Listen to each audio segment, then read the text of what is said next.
Hello guys, আমি আরও একটা ব্লগ নিয়ে তোমাদের কাছে চলে এসেছি। এখানে যেমন রামলালকে দেখতেই পাচ্ছ, মানুষদের কেমন ক্ষতি করছে। ওখানে পুরো একদম ধানের যে ক্ষেত, যাকে আমরা ক্ষেত বলি, যা সেইগুলো পুরো নষ্ট করে দিচ্ছে। আর এখানে যেমন দেখতেই পাচ্ছ জঙ্গল দিয়ে যাচ্ছে। তোমরা আমার এই হাতির যে ভিডিওগুলো বানাই অনেক দেখি, তোমরা অনেক পছন্দ করছো এগুলো।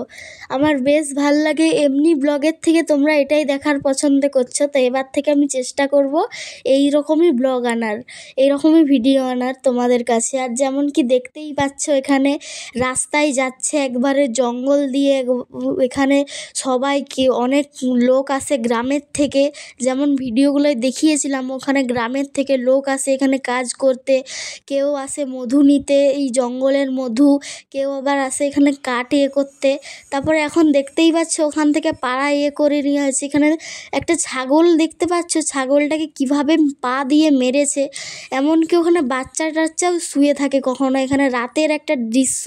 তারপরে টাউনেও চলে এসছে এখানে, যেমন দেখতে পাচ্ছ। টাউনেও যে ভেবেছো যারা আসো রক্ষা পাবে, তাদেরও নয়। আর ভালো লাগলে ভিডিওটা লাইক শেয়ার সাবস্ক্রাইব করবে। আর ওদেরও আলাদা কিছু খেতে মন করে, তাই জন্যই ওরা শহরে যায়, এখানে ওখানে ফল টল কলা খায়। যেমন তোমাদেরও বিরিয়ানি খেতে ভাল লাগে, সবসময় ঘরের খাবার না, সেই রকম ওদেরও একটুখানি মন করে আলাদা কিছু খায়। তো ভিডিওটা